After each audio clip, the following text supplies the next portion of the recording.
días, alegría. Señor Guido, ¿cómo le va? Muy buenos días, Flor. Bien, gracias a Dios, dándole la bienvenida a una nueva semana. Hoy es lunes 19 de octubre del año 2020, año del inicio de la pandemia. Guido, ¿ya abriste TikTok? Bueno, yo no he querido abrir eso porque realmente no me parece una herramienta útil para los propósitos ni de mi profesión ni de mi trabajo como comunicador social. ¿Y eso es Creo que útil eso es para algo la más bien profesión del presidente? dirigido a un sector joven que tiene esas inquietudes de estar haciendo chistes y bromas con videos. Pero bueno, hay quienes a sus 70 y tantos de años o 60 y tantos de años se sienten cómodos abriendo TikTok y lo divulgan usando recursos del Estado. Eso es lo que me parece más preocupante. O sea, este es un comunicado oficial. Yo un comunicado oficial espero ver algo como nos reduciremos el salario. Yo espero ver algo como se acabó el relajo, pero con algún hecho que lo reafirme. Pero me parece que es una cachetada, otra cachetada más. Mandar un comunicado, como dices, con recursos oficiales para informar que el presidente abrió TikTok. Es trascendental, es inaudita su desconexión con la realidad. Demuestra además falta de empatía y va en contravía de lo que él anunció, de que gobernar era un asunto serio, ¿no? Sí, sobre todo que el propósito supuestamente, según ese comunicado de la cuenta de TikTok presidencial, es para contar anécdotas. Cuando aquí estamos en una situación de pandemia, una situación grave de salud pública, una situación grave de salud fiscal de las finanzas públicas, una deuda a los proveedores que hace que no arranque, que no termine de arrancar la reapertura y la reactivación económica. Entonces hay una serie de prioridades muy importantes que deberían estar atendiendo las más altas autoridades del Ejecutivo, pero tienen tiempo para cuestiones triviales como, por ejemplo, abrir una cuenta de TikTok y anunciarlo con bombos y platillos como si fuera algo de trascendencia, cuando realmente no lo es. Y ya salió comiendo naranja y botando las pepitas por ahí. Oye, ¿qué es eso? Estamos en pandemia, además de todo. O sea, no, me parece, a mí me da... Yo pensé que era una... Yo te lo juro que pensé que cuando vi ese comunicado, pensé que era fake news. Sí, exacto. Yo también. Yo no me buenos días. Yo tampoco no me pareció ni correcto ni oportuno. O sea, abran la cuenta de TikTok y listo, pues así como tienen abiertas las cuentas de Instagram, o sea, como otro canal, otra plataforma de distribución de contenido, a menos que vayan a poner al presidente a bailar, que eso es lo que yo supongo que quieren hacer, no sé, o sea, y deben hacerlo con mucha precaución, o sea, y más en este momento. A veces uno piensa que no hay nadie en comunicación viendo esta estrategia, o es que se están burlando de la gente, como tú dices, ¿no? Parecía como un chiste, y un chiste hasta de mal gusto. No me parece serio este asunto, y más porque el presidente dijo que él no veía redes sociales. Porque eso es lo que dijo el presidente. Yo lo entrevisté y él le preguntaba acerca de las redes sociales. No, yo no tengo tiempo para ver redes sociales. Así lo dijo. Entonces no entiendo cuál es la importancia de TikTok. Es una plataforma de distribución de contenido adicional al Instagram, adicional al Facebook, adicional a todo lo que tiene. Pero muy informal. Ya. Sí, pero ya ponlo, pues pon al presidente en sus actividades y no tienes que anunciarlo, o sea, con bombos y platillos, porque no es el momento quizás para hacerlo. Sí, no, definitivamente que no. Y hay temas importantes. Lo de la ley, lo de este asunto de la integración de los servicios de salud, Caja de Seguro Social, MINSA. Esta mañana conversé con la viceministra de Salud y me dio la impresión que ellos no tenían conocimiento de lo que se estaba discutiendo en la Asamblea. Los médicos dicen, tanto del MINSA como del Seguro Social, que tampoco tenían conocimiento. Por lo que escuché del señor Enrique Lao, director de la Caja de Seguro Social, tampoco tenía conocimiento. Entonces, ¿cómo la Asamblea aprueba una ley sin que ninguna de las partes tengan conocimiento? Eso yo no lo entiendo, de verdad. Y es tan trascendental, además. Es importante, y cuando uno entra a ver el contenido de la ley, es tan importante por el impacto que tiene en el presupuesto del Estado del próximo año. Yo me imagino que tiene un impacto en el presupuesto del Estado. Claro, porque en teoría lo tendría que asumir el Seguro Social, que no tiene ni para pagar nada en este momento. Bueno, más o que o el Ministerio de Salud le pasa eso a la Caja de Seguro Social, pero es que estamos hablando de servicios de salud y medicamentos, y dice la ley que de manera expedita y gratuita. Bien, pero ¿quién paga los servicios de salud y los medicamentos del seguro? Los asegurados, obvio. Y si de por sí, y que alguien del seguro me desmienta, hay un problema serio con las citas para ir al seguro, y hay un problema serio para los medicamentos en el seguro, o sea que ni para los asegurados que pagan el servicio alcanza, ¿cómo ahora vamos a estar integrando el resto de la gente que no paga el seguro social al sistema? O sea, si no hay una compensación, un sistema que de por sí ya tiene problemas en uno de sus programas. Hay tantas preguntas que quedan en el aire y que no se han respondido. Que asumir todo, ¿verdad? Mira, según lo que dice la ley, el artículo 3 dice, la compensación de excecostos se dará entre la integración efectiva entre el Ministerio de Salud y Seguro Social, con datos homogenizados entre ambas instituciones para procurar una compensación con mayor claridad y en tiempo real. Ojo, homogenizar los datos es correcto, pero asumir las citas y los medicamentos... Viene una coma. Miren esto, con organización de la información y garantizando la atención médica expedita a los pacientes asegurados y no asegurados. Pero si hoy en día al paciente asegurado no se le garantiza una atención médica expedita en el seguro, ¿o sí? Yo estoy viviendo en otro país, yo no sé si ocurrió algo en el seguro que yo no me haya dado cuenta. Si no, ni a los asegurados les puedes servir bien, ¿cómo vas a servir a los no asegurados? Exacto. O sea, si los asegurados no están recibiendo el servicio de manera expedita, explícame cómo ahora a través de una ley vas a hacerlo por arte de magia, Guido. Atenógenes y Flor, esto evidencia primero una falta de coordinación. Es decir, la armónica colaboración entre los tres órganos del Estado que debiera existir, y más estando el Ejecutivo encabezado por el presidente Laurentino Cortizo, con mayoría en la Asamblea Nacional, debería haber un mínimo de coordinación que permita que no se den este tipo de cortocircuitos, porque evidentemente aquí lo que hay es un cortocircuito. ¿Cómo es posible que ni al MINSA ni a la Caja del Seguro Social se le haya consultado esto y los diputados hayan aprobado en tercer debate este tipo de legislación, que además, cuando tenemos a portas un diálogo sobre el tema del seguro social?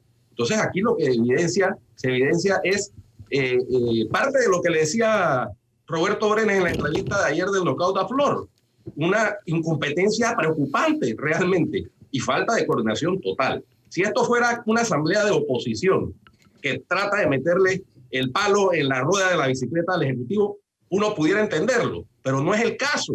El caso es que el partido de gobierno tiene mayoría en la asamblea. ¿Cómo es que no hay un nivel mínimo de coordinación, por lo menos para dar la apariencia de que están coordinando? Sí, definitivamente esto de armónica colaboración. No, es que es para lo que les conviene. Es que es un tema de gestión.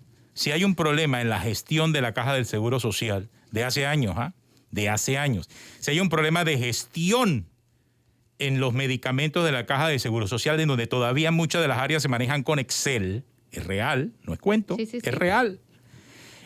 Si hay un problema de gestión en las citas de la Caja de Seguro Social, en donde algunos médicos tienen 18, 19 pacientes diarios, no le echo cuento, es así. Y no pueden atenderlos, obvio, por eso se van atrasando las citas. ¿Cómo entonces ahora vas a través de una ley a pedirle a esta institución que lo haga de manera expedita y eficiente? O sea, los años que toma el sistema, no sé si tienes algún método para poder solucionar este problema. Puede ser que me equivoque, o sea, puede ser que a lo mejor ellos tengan una solución que yo no conozco, pero hasta ahora no existe, ni se ha visto, y se han gastado millones de dólares en eso, Flor. Millones y millones. Millones y millones tratando de tener un sistema para automatizar los medicamentos, automatizar las citas, y nada. Yo recuerdo inclusive cuando el señor Ricardo Martinelli era director de la Caja de Seguro Social, estamos hablando de los 90, que se hablaba de automatización de citas y los médicos se reían, porque es un problema mucho más profundo que la simple automatización. Así es. Recordemos que en la administración de Martín Torrijos se estableció una hoja de ruta, ¿verdad? Luego de un diálogo nacional sobre el seguro social y de sentarse los sectores involucrados, y se estableció una hoja de ruta que el propósito, cuyo propósito principal era precisamente la unificación de los servicios de salud pública. Pero eso quedó ahí engavetado. Entonces ahora, yo diría que de manera sorpresiva, prácticamente un madrugonazo, la Asamblea se sale con este proyecto y sorprende a todo el país en el peor de los momentos, ¿no? En el momento más inoportuno, cuando estamos haciéndole frente a una crisis de salud pública causada por la pandemia y sin ninguna explicación. Y como lo dijeron, como lo revelaron los involucrados y los interesados, los regentes de las instituciones involucradas, sin su participación ni consulta. Es terrible. Sí, lo peor es que ellos mismos han sido sorprendidos. Es correcto. Ups. Todas las semanas, todos los días realmente, todos los días nos estamos enterando de nuevos gastos que son realmente absurdos. Este fin de semana supimos que la planilla del gobierno aumentó 23 millones solamente en julio. Julio, el mismo mes en el que el presidente, el primero, anunció que se reducirían los salarios y luego, como el 18 y 19, presentaron el proyecto en la Asamblea. Justo ese mes que anuncian rebaja de salarios, aumenta la planilla a 23 millones. A mí eso me parece, de nuevo, otra cachetada. Es que han seguido aumentando todos los meses. Todos los meses. Todos los meses sigue aumentando. Entonces, o sea, ¿estamos o no estamos en un momento de austeridad?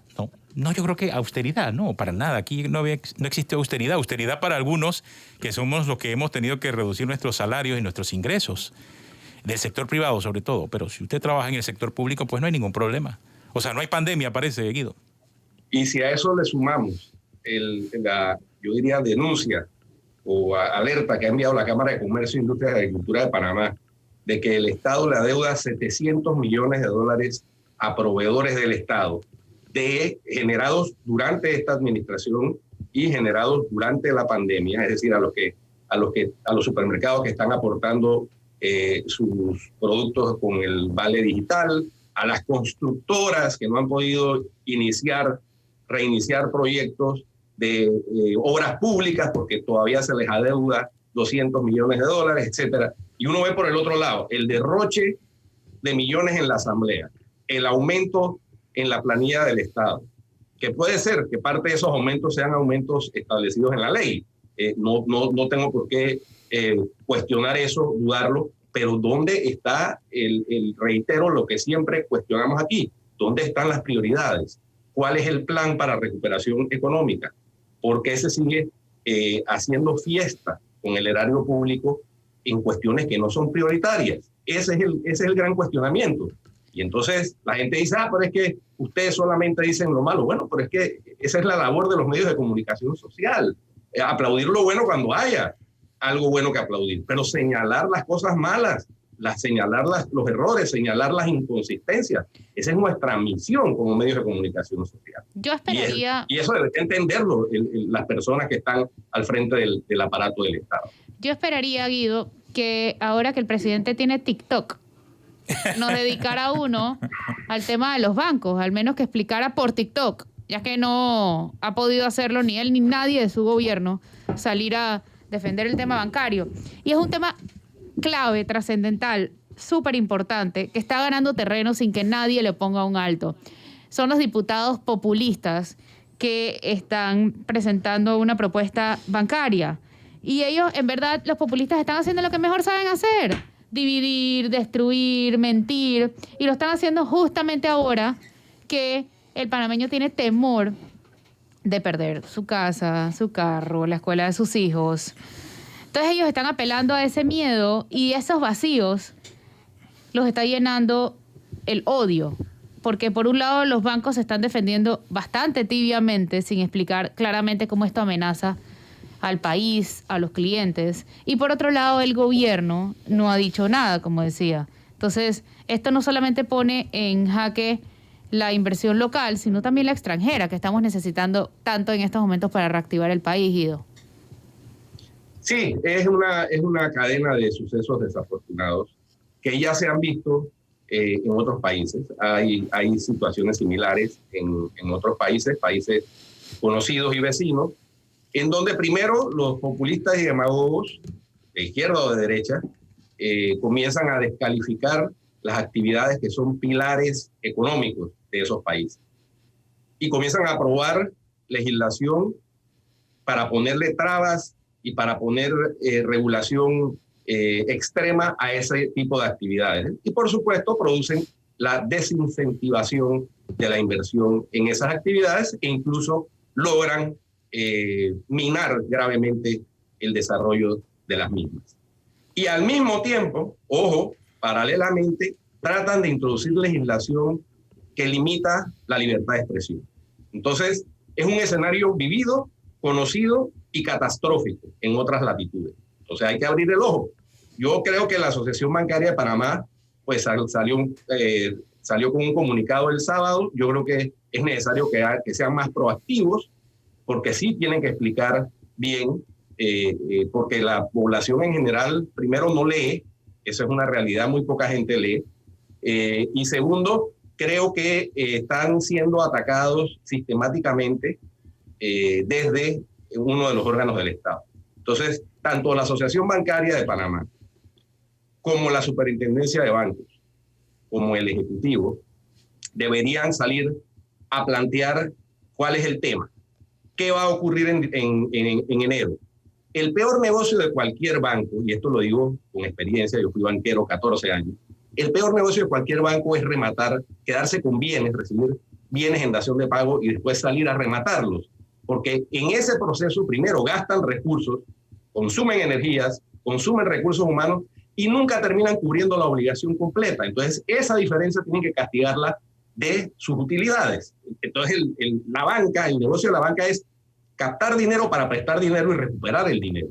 Entonces hay que salir a explicar eso y hay que salir proactivamente a explicarle a la ciudadanía cuál es el plan también que se tiene preparado para después que termine la moratoria, si va a haber una extensión que los bancos hagan voluntariamente. Ahí es donde están fallando. Una serie de cosas para tranquilizar a la población. Ahí es donde están fallando los bancos. Estoy viendo la película parecida como se manejó el miedo con el tema del impuesto de inmuebles. Ahí los bancos están fallando en eso. O sea, porque es que es un tema de ser proactivo. Tú no puedes salir a reaccionar ante algo que está haciendo la Asamblea. No, tú tienes que adelantarte a los hechos. Pero al final hay un problema en la comunicación de los bancos y me preocupa el silencio del gobierno. Es que hay gente a la que uno quiere ignorar, pero hay temas que no puedes ignorar. No puedes ignorar, o sea, ¿por qué? Porque la mayoría de la gente... ¿Por qué está ocurriendo lo de los diputados en la Asamblea? Porque hubo un silencio de parte de los bancos. Y ese silencio se llenó con los sectores que están buscando ahora una reforma totalmente jalada de los cabellos y que no tiene ni pie ni cabeza. Pero los bancos como tal no han cumplido también con su rol de ser proactivos en la comunicación de este tema. Y me preocupa sobremanera el silencio del gobierno. El silencio del gobierno ante un tema tan delicado como es este asunto de estas medidas que está tomando la Asamblea. Ese silencio me preocupa y me preocupa también, por cierto, ya que estamos hablando de silencios, el silencio de la Procuraduría después del cierre del caso Odebrecht. O sea, ¿por qué la Procuraduría no ha dicho nada? Han debido decir por lo menos qué cantidad de imputados, a cuánto ascendían las coimas, qué acuerdos se lograron, o por lo menos cuántos acuerdos se lograron. No han dicho ni las generales, o sea, como si fuera el caso del robo en el Chinito. Sí. O sea, ese silencio es...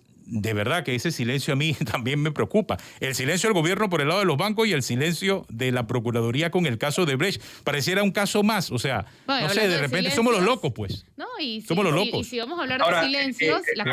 Acuérdense, Atenor y Flor, que el caso de Brecht no se ha cerrado.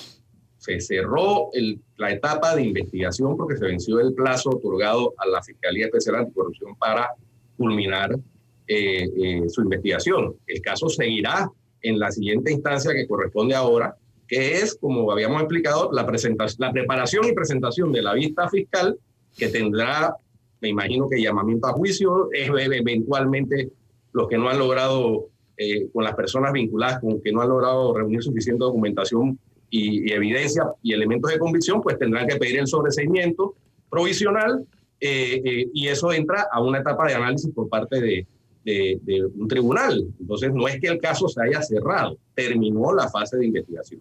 Y sí, yo creo que la Procuraduría debería por lo menos hacer un resumen informativo del estado. Es un caso en donde están involucrados dos expresidentes, más la cantidad de funcionarios, más la cantidad de millones, más todo el mundo pensando acerca de lo que ocurrió con el caso de Brecht. O sea, un montón de obras que ha realizado esta empresa aquí en Panamá y nada.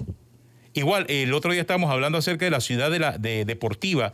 Yo hoy estaba viendo unos videos del Mariano Bull en Colón, abandonado completamente. Ahí está la consecuencia de la corrupción. Ahí lo podemos ver claramente, ejemplificado. Usted quiere ver la consecuencia de la corrupción, porque muchos hablan así, lo que pasa es que la corrupción es etérea, que la corrupción no se puede tocar. Claro que se puede tocar en la falta de obras, claro que se puede tocar en la falta de insumos, claro que se puede tocar en la falta de mascarillas, en la falta de medicamentos. Ahí es donde está la plata de la corrupción que se pierde en cada momento en este país. Tenemos una pausa, ya regresamos aquí en Cuarto Poder. Vamos a hablar acerca casualmente del caso de Brecht y del caso FCC, que también está enredándose con la ex procuradora de la Nación y decana de la Facultad de Derecho de la Universidad Santa María la Antigua, Ana Matilde Gómez. En unos minutos, aquí en Cuarto Poder.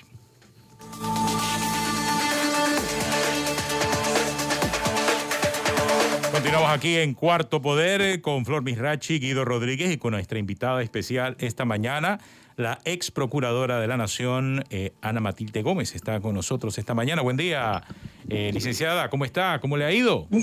Bien, gracias a Dios, muy bien. Buenos días a todos los oyentes y a ustedes también, a Guido, a Flor, a ti, a Tenógenes, gracias. Oiga, por licenciada, antes de irnos a la pausa teníamos aquí una pequeña conversación sobre el tema de si era oportuno o no que el Ministerio Público dijera algo acerca del caso de Brecht, ahora que ya se suspendió desde el jueves la investigación y entraba en otra fase. Entonces ese silencio no sé si es normal, si es bueno, si es malo. ¿Qué piensa usted, licenciada?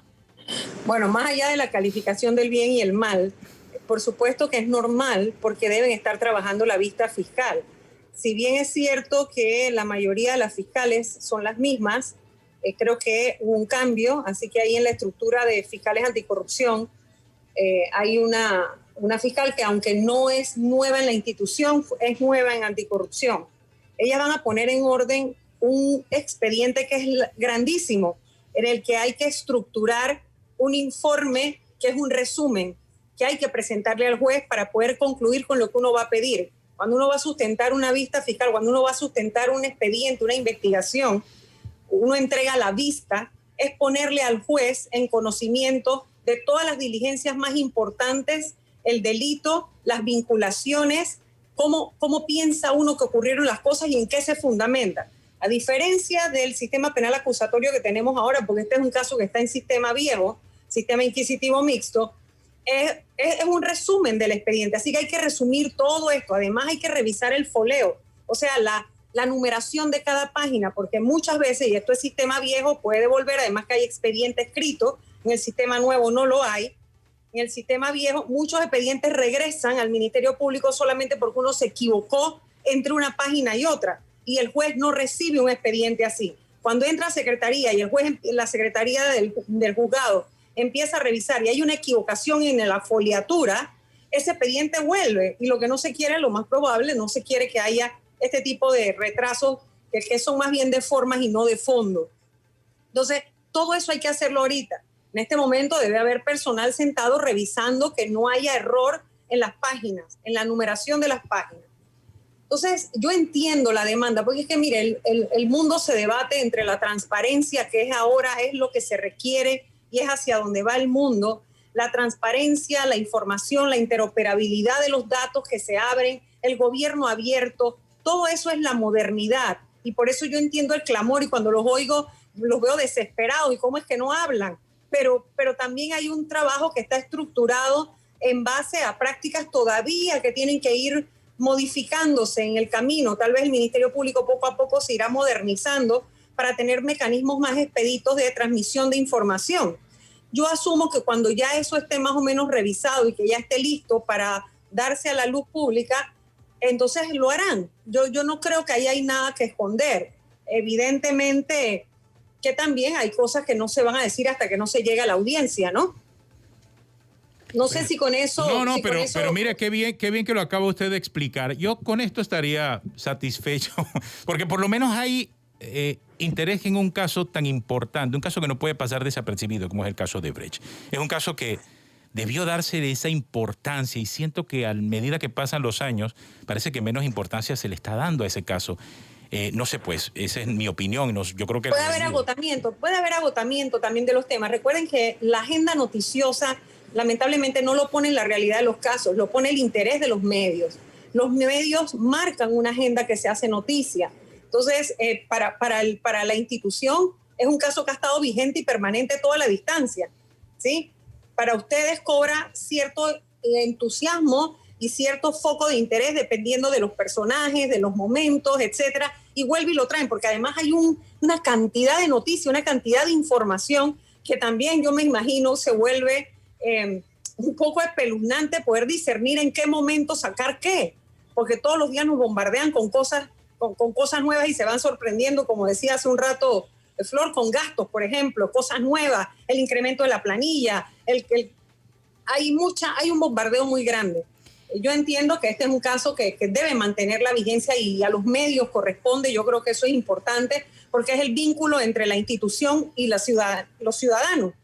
Así que esa información es importante porque también hay que estar muy pendientes cuando nos sorprenden decisiones de la Corte que pudieran ponerle fin a una expectativa muy necesaria en el país para cerrarle los espacios a la impunidad, ¿no? Es que al final, procuradora, lo que los medios no abordan se olvida a nivel de ciudadanía y a nivel de justicia. Entonces, más que interés en ciertos personajes en específico, es el interés de que los casos no se olviden. Pero quiero pasar al tema de FCC, porque la Corte confirmó la nulidad de la causa compleja y eso deja sin efecto no solamente las confesiones de los ejecutivos, sino las penas que se habían aplicado en los acuerdos logrados con varios imputados.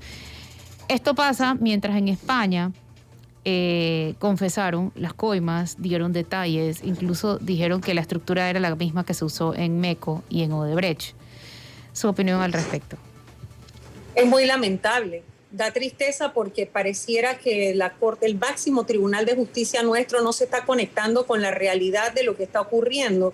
Cada caso de corrupción debe ser una lección aprendida para que no se vuelva a repetir. ¿Qué quiero decir con esto? Que no solamente es la pena a quienes participan y la posibilidad de que entren en un proceso, sino que cuando son procesos que ya están iniciados y se ha logrado probar que el delito ocurrió y se han establecido probables vinculaciones, cuando se dictan fallos como estos se abren amplísimas avenidas de impunidad. Porque ha habido todo, ahí sí se puede hablar de espacios de impunidad porque hay señalamientos, hay suficientes elementos.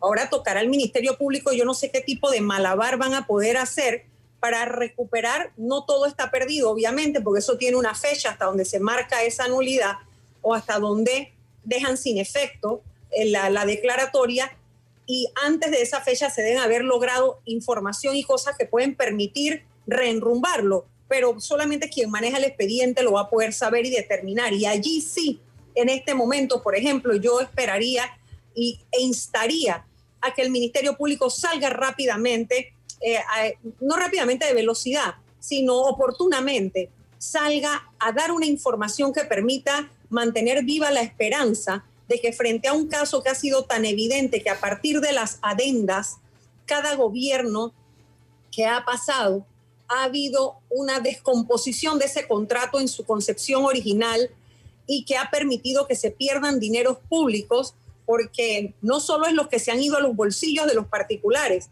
sino lo más probable, y definitivamente es así, la pérdida en costo de oportunidad para la población panameña de recibir una instalación que podría estar atendiendo necesidades que en este momento son más que evidentes, ¿sí?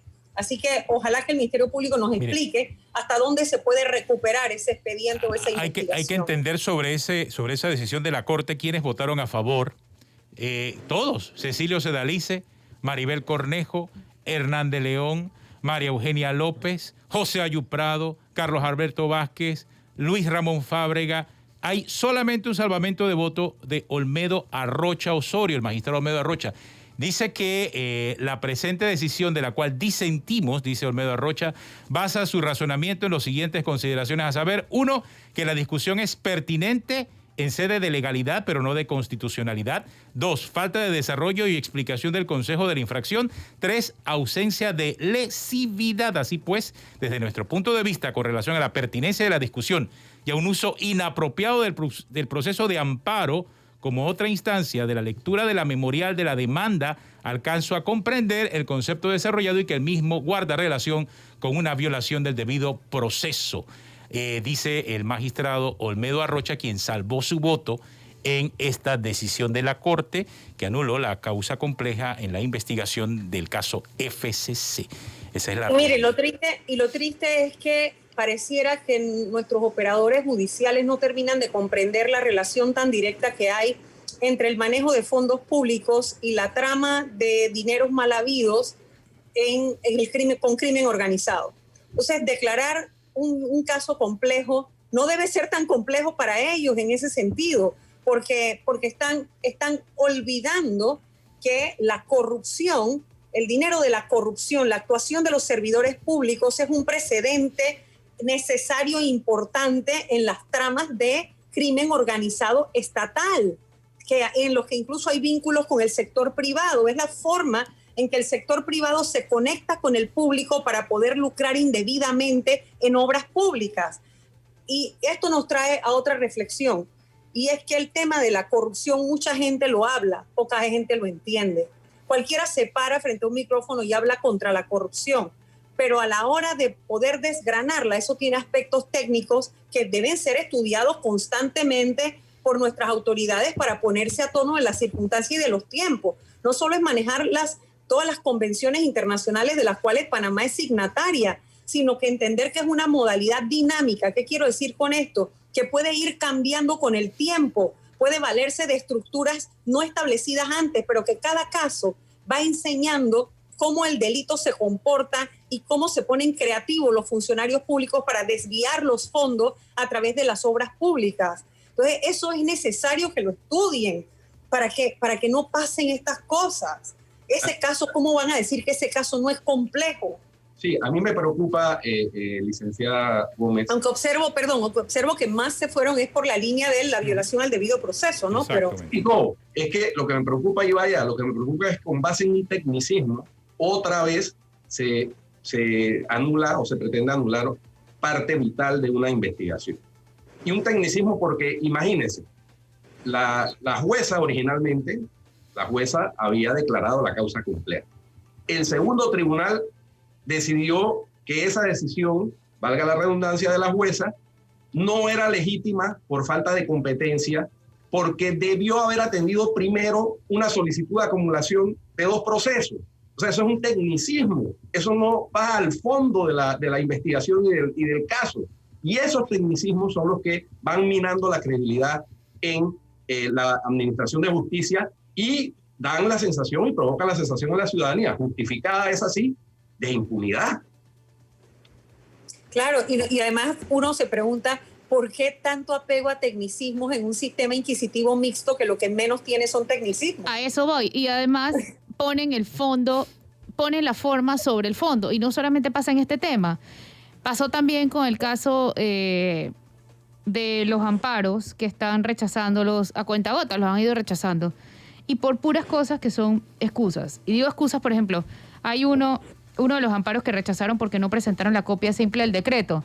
Y al final, en el amparo, se dice que no se presentó porque la propia Corte había cerrado las oficinas judiciales. Entonces, ¿cómo iban a sacar la copia simple?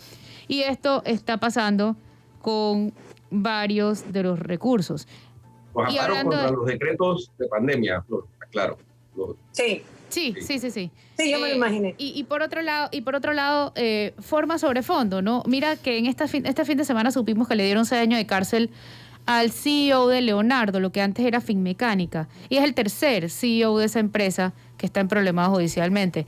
Aquí, a los implicados en ese caso de Finmecánica, los dejaron libres porque los indagaron fuera de término. Y ese fallo, hay que recordar, de Ángela Russo marcó un antes y un después, porque indagar fuera de término provocaba una multa al fiscal, no tumbaba el caso. Y desde ese fallo han empezado a caerse todos los casos, pues.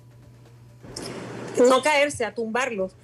Y te digo algo más, es que está evidente que Panamá no estamos modernizando y transformando nuestra justicia, nuestra administración de justicia. Esto es un llanto de larga data. ¿Desde cuándo venimos nosotros cargando? Desde antes del 2005, cuando se convoca el Pacto de Estado por la Justicia, el análisis de distintas instancias de sociedad civil que fiscalizando la administración de justicia determinaban su ritualidad, su lentitud, su opacidad, su poca credibilidad en los sistemas y métodos de acceso por la ausencia de carrera, una vez la carrera, la falta de implementación, la falta de recursos y sobre todo las designaciones de personas que terminan sintiéndose comprometidas con intereses que van más allá de la verdad en los expedientes. Entonces, mientras esto no cambie, que hace rato, para mí, yo siento hay que darle un golpe de timón al diseño del Estado, incluyendo el sistema de administración de justicia, que es uno de sus patas, es uno de sus pilares. Si nosotros no hacemos esto y no cambiamos, vamos a seguir lamentándonos. Todos los programas de opinión van a basarse en lo mismo, en el lamento de un sistema que no responde a los tiempos y a las urgencias de poder cortarle los espacios o cerrar las anchas avenidas de la impunidad en un país que de verdad, por lo pequeñito que es, uno da pena porque aquí uno voltea y dice, pero ¿cómo puede estar allí muerto de la risa con esa casa, ese yate y demás? Si todo era tan evidente que lo obtuvo lucrando de un cargo público en el que nada más estuvo 5 años. Sí, es burdo, se ha vuelto burdo.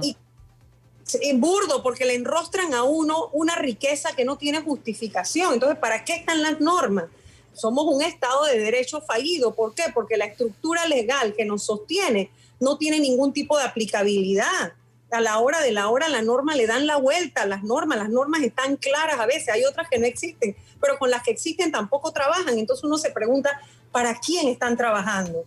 ¿Para quién administran justicia? ¿Qué significa administrar justicia? Si la verdad está allí en los expedientes, si la verdad está en las otras latitudes que abordaron también los temas, si está más que probado, los esquemas de corrupción están demostrados, ya sobre eso no hay duda. Entonces la pregunta es, yo entiendo que en un Estado democrático las formas lo son todo, porque para eso vino de la Bastilla para acá, desde la toma de la Bastilla para acá entendemos que democracia es proceso, ¿sí? Eso todos los que somos demócratas lo entendemos. Pero no podemos llevar las formas del proceso al extremo de que anulen la esencia de la administración de justicia. Ahí es donde hay que entender esa contradicción, y lo decía Couture y lo decían todos los grandes tratadistas. Cuando tengas que escoger entre justicia y derecho, escoge la justicia. Y encuentra la manera de interpretar la norma para entender la realidad de lo que ha pasado. Democracia es proceso, decía usted. No lo digo yo, lo dicen los grandes tratadistas y lo dice la democracia. Bueno, y también lo dice usted, pues. Pero bueno, yo lo repito, por supuesto, yo lo creo, sí. El Ministerio Público lleva adelante, creo que son 9 o 11 casos sobre este gobierno durante la pandemia. Que si el hospital modular, que si los ventiladores, etcétera. ¿Es normal que estén demorando tanto que no tengamos ni la menor idea en qué andan todavía? Bueno, estos son casos que sí son con el sistema penal acusatorio, y en teoría, mientras no haya una imputación que formular, el periodo de investigación puede extenderse, dependiendo también de la complejidad y lo que se está investigando. Pero yo no sé, no conozco los tiempos, de verdad no sé cada uno de ellos cuánto tiempo ha pasado, si es más de 6 meses, si es más de 1 año, que no lo es, porque la pandemia no lleva 1 año, entonces, en teoría están dentro del término. Aquí voy a leer. Guido, lo que no implica que yo entiendo el punto. Una cosa son los tiempos de la investigación y otras son los tiempos de la información que se debe conocer, preservando la investigación, pero para poder mantener informada a una ciudadanía que es la víctima, a final de cuentas, son las legítimas víctimas, no solo las detentadoras del poder ciudadanos, del cuarto poder que debe ser realmente. Entonces, por el otro lado, son las víctimas cuando los dineros públicos se desvían o se usan mal. Revisando aquí el salvamento de voto del magistrado Olmedo Arrocha, veo un párrafo que hay que rescatar. No, hay que rescatar. Dice el salvamento de voto, y específicamente el salvamento de voto me refiero al caso de la anulación de la causa compleja en investigación de FCC. Dice el magistrado Olmedo Arrocha, el contexto que subyace es sobre una investigación penal por delitos graves y la motivación de la decisión de nulidad, por lo menos desde nuestra óptica, debe ser escrutada, pues surgen muchas preguntas y dudas a resolver sobre su viabilidad. El resultado es que se afecta el ejercicio de la acción penal en nombre de la sociedad y colectividad. De esto es que estamos hablando, por lo menos un magistrado lo puso en un salvamento de votos, es lo que todos esperamos. ¿Dónde están los otros magistrados? Yo no sé. Para todos los demás eso no existe y no es así. Bueno, debe haberle servido el knockout de la doctora, profesora nuestra, de casi todos nosotros, la doctora Emérita Guerra de Villalaz, donde dijo que esperaba más de él, ¿no?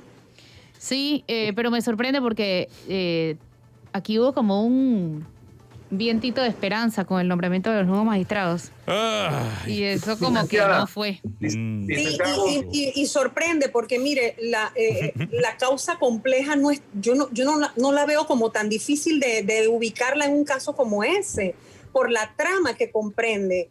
Sí, eso no pareciera tan difícil entender que un esquema de corrupción montado dentro de una empresa que ya está denunciado, que ya es conocido, no se declare causa compleja. De verdad que se lo digo, eso... Licenciada, da tristeza.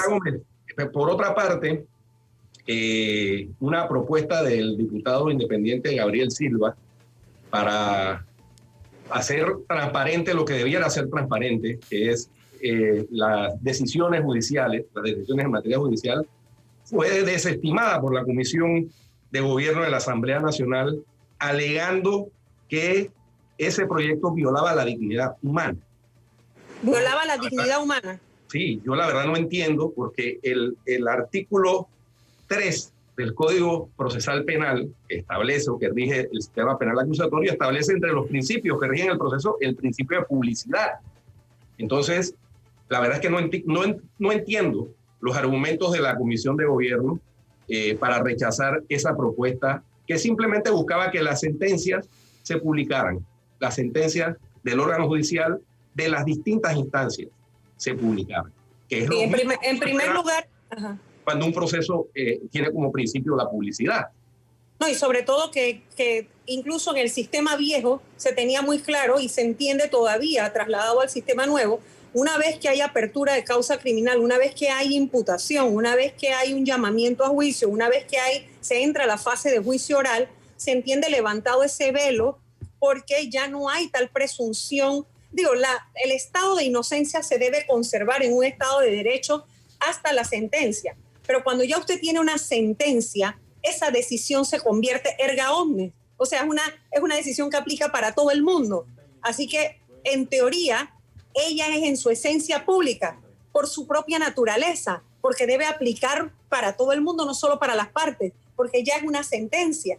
Entonces, no tiene mucho sentido. Ahora, yo no sé de qué dignidad están hablando, porque hay otras cosas más graves que violan la dignidad humana y las hacen en la Asamblea, así que yo no puedo comprender qué dignidad es la que están tutelando allí. Ni siquiera sé si están ellos en la plena comprensión de lo que es la dignidad humana, a propósito de la importancia de que se conozcan las decisiones judiciales. Ahora, yo me pregunto, ¿eso necesita una ley?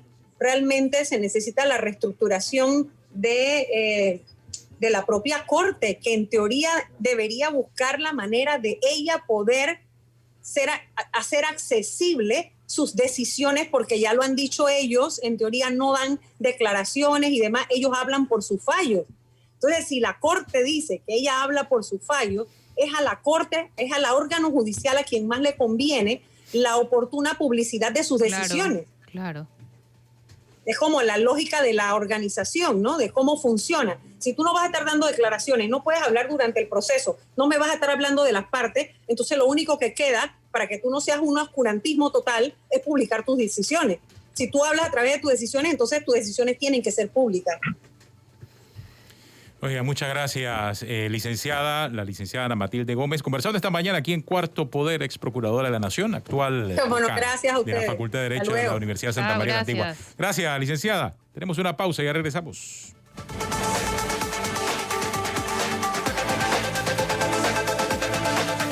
Continuamos, esto es Cuarto Poder, aquí con Flor Misrachi y Guido Rodríguez. Vio Flor, la Facultad de Medicina de la Universidad de Panamá va a investigar la efectividad de la hidroxicloroquina. Todos los grandes del mundo ya están diciendo que eso no funciona, y entonces la Universidad de Panamá va a hacer historia. Lo que yo no sé, va a pagar ese estudio, y perdone mi ignorancia, Guido, disculpe mi ignorancia, ¿en Panamá hacemos hidroxicloroquina? yo entiendo que es un producto importado. Ajá. Sí, ¿no? Es un producto que, como se ha dicho, se usa desde hace muchos años, porque se usa para combatir la malaria y a enfermedades autoinmunes como el lupus. Y para eso sí tiene efectividad comprobada. No sin dejar de tener riesgo, porque es un medicamento que, si bien es muy económico, es también de uso delicado, bajo supervisión estricta de un médico. Entonces, bueno, por eso. Como todo medicamento y en una enfermedad nueva, pues puede haber investigaciones que arrojen diferentes resultados a medida que va avanzando los estudios sobre cada uno. Pero lo cierto es que hasta ahora todos los estudios hechos sobre la hidroxicloroquina a nivel mundial indican que no tiene ninguna efectividad. Pero es que si no hacemos de las etapas del COVID-19. Pero para si le eso lo hubieran importamos, hecho como en mayo. No, pero estamos en noviembre, en diciembre, yo no sé. Si ya. no hacemos hidroxicloroquina en Panamá, si el medicamento es el mismo al que se vende en el resto del mundo, ¿para qué vamos a hacer una investigación aquí? ¿O es que de repente la hidroxicloroquina tiene algún tipo de efecto con el sol panameño? ¿Será eso? O sea, ¿qué van a encontrar en ese estudio? Lo mismo que han encontrado en el resto. O sea, ¿o es que en Panamá la dosis fue diferente?